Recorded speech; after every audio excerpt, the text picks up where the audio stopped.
সিয়াম তাড়াতাড়ি রিভাইভ দে মার মারলো ভাই আমার কাছে এনিমি তুমি দেখতেছাও না। কে রে তোরা এনে বসে বসে কি করতেছা? শুভ রান্নাঘর থেকে কাপ চা এনে দিত আমাকে, আমি চা খামু। হ্যাঁ আব্বা আমি চাইনা পারবো না যা সিয়াম এনে দিত চাইনা দিত রান্না করতে গিয়ে বাবা তোমাকে বলছে তুমি নিয়ে এসো, যাও আমাকে বলো আমি গেম খেলতেছি না। আমি তোর বড় না, আমি তোকে যা কইছি তাই শুনবি, যা জানিয়ে যা। আমি শুধু আমাকে এর লাগে খালি কাজ করাও তাই না? আব্বা তাই লাগাছে সত্যি কথাটা কই দেও। পাঙ্কিং তোর তো মেলা দিন ধরে একটা কথা কইবার চাই, কিন্তু কইয়া পারতাছি না। তুই তো আসলে আমার আসল সন্তান না। তোকে আমি মান্নার নেব্বির পরে ডাস্টবিন থেকে কুড়াইয়া পাইছিলাম।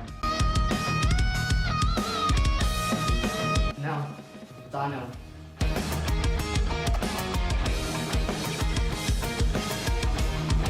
আব্বা থ্যাংক ইউ, আমাদের মজা করো না, সত্যি কথাটা কই দেও। সত্যি কথা পাঙ্কিং তুই তো আসলে আমার আসল সন্তান, আমরা তো তোর সাথে আর কি করলি?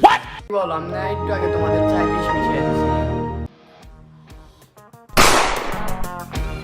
ভাইয়া ভাইয়া কি হলো তোমাদের?